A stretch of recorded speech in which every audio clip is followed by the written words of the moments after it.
Hello viewers, welcome to our lecture series on contemporary issues in business and management. We thought of coming up with a specific series of lectures on the recent trends in business and management. And getting aligned with that, I thought of starting it with the recent trends in marketing. And later on, we'll be taking up the different aspects of business and management. It may be finance, it may be HR, it may be other perspectives also of business and management, wherein we'll be exposing you to the recent trends, to the contemporary issues of the related subject or the relevant subjects. So, let us continue our this series of contemporary issues in business and management with recent trends in marketing. So, in this very series I had tried to present before you the different colors of marketing, wherein we talk about social marketing, remarketing, demarketing, meta marketing, green marketing, ambush marketing, and many other aspects of our colors of marketing, where you would understand that how dynamic this subject is and why do we need to go through the recent trends of marketing, wherein we'll talk about the different colors as different trends. As we all know that marketing means staying relevant in the marketplace, and to stay relevant we have to actually go by these recent trends which marketers are resorting to, depending upon the requirement, depending upon the type of product or the kind of market they are dealing with. They are resorting to these different techniques, and that is why we consider them to be a recent trends in marketing. So, let us understand the entire scenario, that what kind of problem every economy is facing right now. If you talk about any economy as of now and ask about their problem is not of production, the problem is of overcapacity, which means every company is having the excess production, or you can say they are having sufficient quantum of production in place. So, the problem is not of scarcity of a product or supply, the problem is of demand. So, overcapacity is basically leading to a competition which is regarded as hyper competition. So, because of since every businessman, every marketer is having overcapacity of making a production, or they are basically making excess production with whatever resources they have. So, this overcapacity is leading to hyper competition, which means the competition is getting hyper, it is getting cutthroat. And when we are talking about the hyper competitions, companies are trying to survive in this hyper competitive market or environment in their own ways. Some of them, they try to be unique in terms of the quality of the products. Some of them, they try to come up with a unique product which is never heard of, which is really a new product, new to the world product. And some of them, they try to play on price, they try to reduce the price to an extent where no other competitor can go. So, there are different ways and means of dealing with this situation of hyper competition. So, the solution is what? Solution is that you have to somehow find and maintain a competitive advantage which is sustainable. So, they are trying to develop some uniqueness, to which we call as unique selling proposition. So, everybody is saying that my product is unique, my product is new, and you should take it because nobody else can provide you this kind of product at this very price. But remember, while we are getting competitive and trying to create competitive advantage, whatever ways and means we are resorting to, that need to be sustainable. That should not be for a day or for a week or for a month, because every company is willing to have a sustained profitability, and for that the solution is you have to find the competitive advantage which is really sustainable. So, the question is where to compete, competing on products or competing on price. Some of the marketers, they are trying to compete on products, but remember, you should not become an extremist. Here I would like to give you an example. There was it was a kind of sarcasm or a kind of satire in terms of marketers who are being very extremist by the way of exhibiting it in a cartoon, and it was saying that a marketer tried to be very competitive, and he thought of coming up with a nose top. So, everybody is selling laptop, so they thought of coming up with a nose top, wherein you would be given this product called nose top, and you have to wear it like I am wearing my specs on my eyes, you have to wear it on your nose. So, imagine what is the need of developing such kind of product. You are being innovative, but can it be used by every person? Because the size of nose differs for every human being. So, are you going to provide a product of that kind? So, you should compete on products, but not to this extent that you are being called as extremist. So, my dear learners, with this very background, when we understand that market has become very competitive, and in this competitive environment, if a marketer is trying to stay relevant, they have to keep on making changes into their strategy, whether it is related to products or it is related to any of the aspects of marketer. It can be price, it can be channels of distribution, it can be advertising. So, whatever strategies you have, all strategies of yours, they need to be relevant in the marketplace. They should be accepted by the customers. So, in this background, I am going to let you travel through the different corridors of marketing, or what you call as different colors of marketing. So, let us start with a very positive term called social marketing. Nowadays, this term social marketing is very much in trend, or you can call it as a trendy word, buzzword, where marketers are trying to be socially relevant. That yes, we are making profit, but in that process of making profit, we are taking all the resources from the society in which we are doing our production. We are processing it with the help of some workforce, which is again coming from the society, and eventually we are offering these products to the customers who also belong to the society. So, it means in any case or in any way, our survival is dependent upon the society. So, what we are doing for that society which is making our survival possible. Social marketing actually thinks from this very perspective only.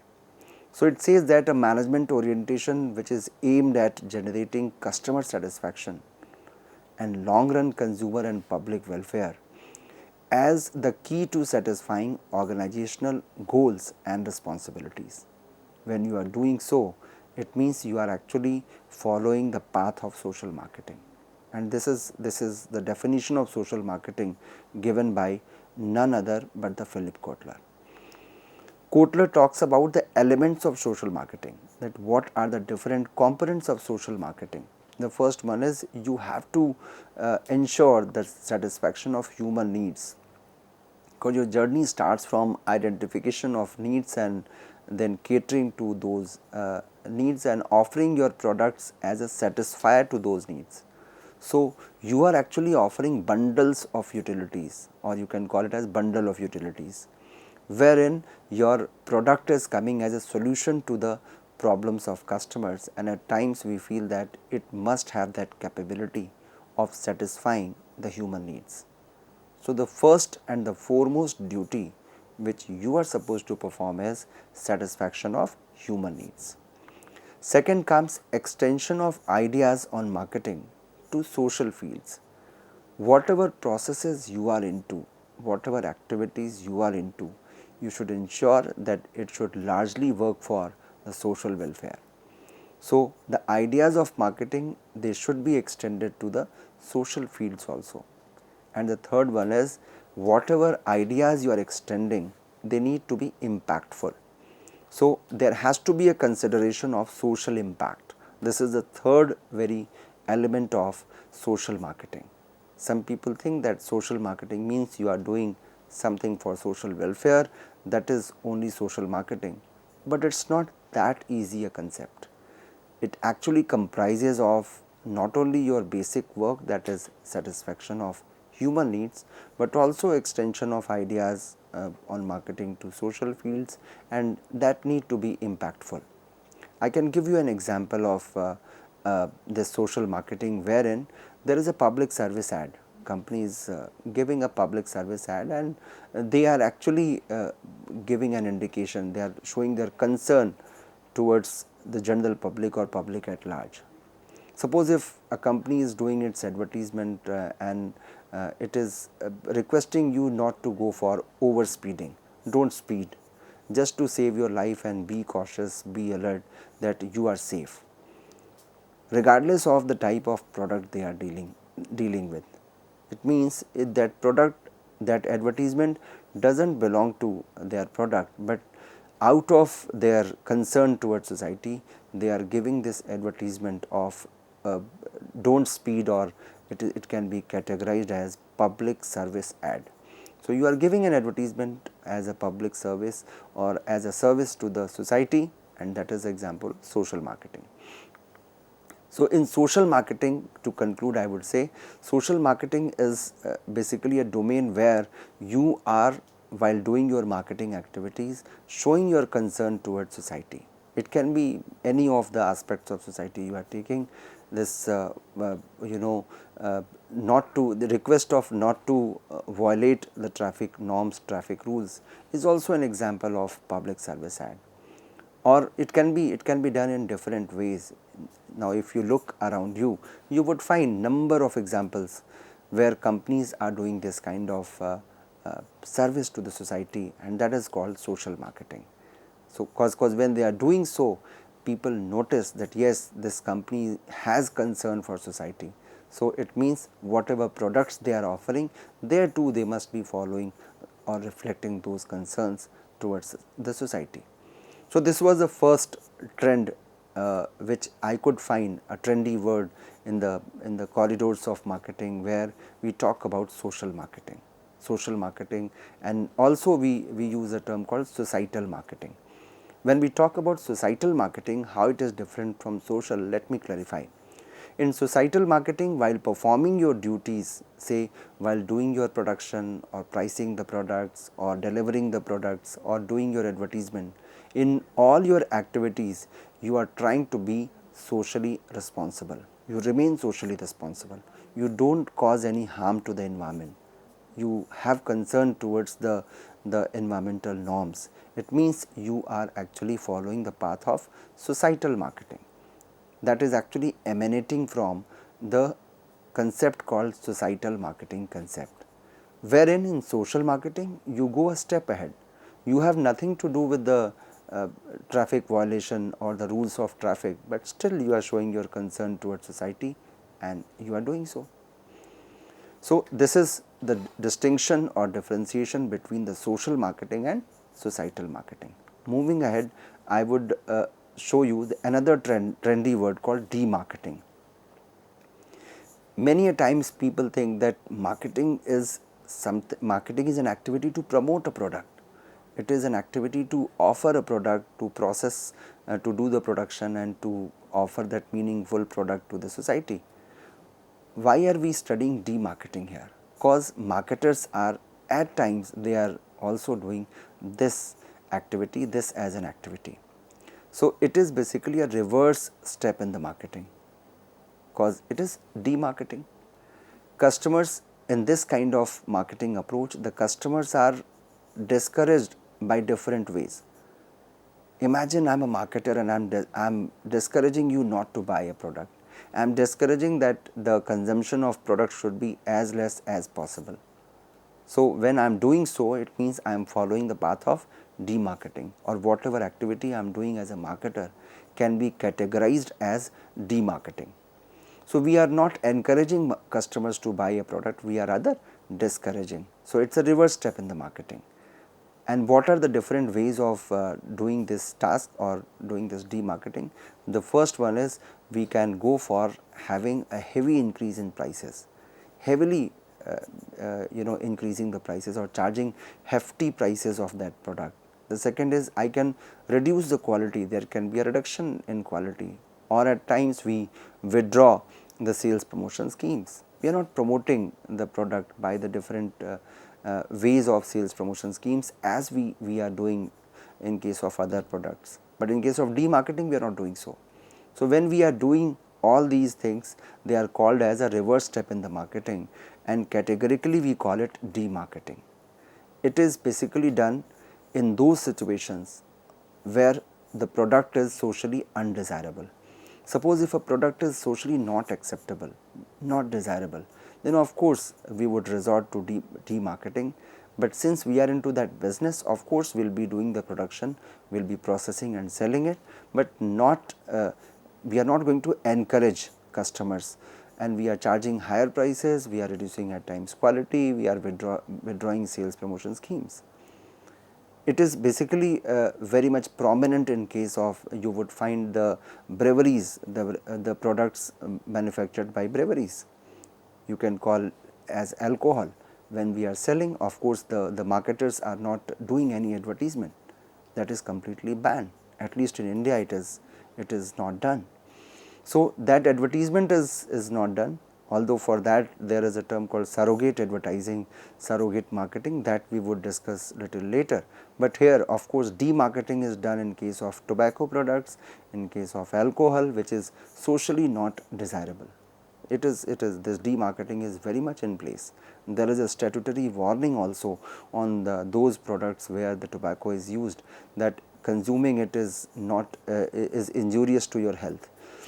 So, there are different ways of discouraging customers, for buying such kind of products, and it is very much done in case of products which are socially undesirable. Now, after demarketing, there is a positive trend of doing remarketing. You have done all the task of marketing, you have designed a product, you have priced it appropriately, you have ensured proper delivery of the product at and you are also communicating properly to your customers. But still there is a need of doing something extra, and when you feel like doing so, we call in marketing this condition as remarketing. So, remarketing takes the form of finding or communicating new uses of users for an existing products. So, we are going to inform our customers that for an existing product we have some additional uses also. So, we are going to make them aware of the different possible usage of our existing product. So, there is no new product, we are doing it for an existing product, that is why we call it remarketing. It is basically used to revitalize the target market. Whenever we feel that in our product life cycle we are at the stage of maturity, and any time the decline may come. So, in order to revitalize the target market, this kind of strategy is very much adopted by marketers nowadays, and they call it remarketing. So, in a way you are trying to rejuvenate your product life cycle or adding new life to your existing product. When we are doing so, we call it remarketing. So, we are telling them about the possible additional usage of our product, and when it is done we call it remarketing. Number of examples are there for this kind of marketing strategy. For instance, if we talk about the television market, I am giving you an example. You can use your television as your desktop, you can do the typing, you can do your have your office meetings. So, we are actually informing you about the additional possible usage of an existing product. So, with that you are actually having this strategy of remarketing, which marketers are adopting, and they are doing remarketing for their existing products. There is another new term called synchro marketing. When we talk about synchro marketing, some people think that has it something related to the synchronization of the situation. Of course, yes, it is dealing with irregular demand. Whenever your product is facing irregular demand in the market, this strategy is very much apt, and it is adopted by marketers in today's competitive world as well. So, it is defined as a state in which the current timing pattern of demand in market is marked by seasonal, or what you can call as volatile fluctuations, which is a kind of depart from the timing pattern of supply. So, when you are dealing with fluctuating demand or seasonal demand, or the demand which is very much volatile, then of course you have to deal with such kind of irregular demand, and the strategy which we are adopting for such situation is called as synchro marketing. So, you understand that this product is having a seasonal demand. So, accordingly you would manage your supply, so that there is neither a overproduction, because we all understand that at present time there is no problem of supply. The problem is of demand only, that you have to create demand for your own product. Even demand is there, but I have to find my share in the total demand of the market, and for that we are doing the marketing. So, when we are synchronizing our activities with the market trends, we call it synchro marketing, and it actually deals with the situation where the demand is irregular in nature.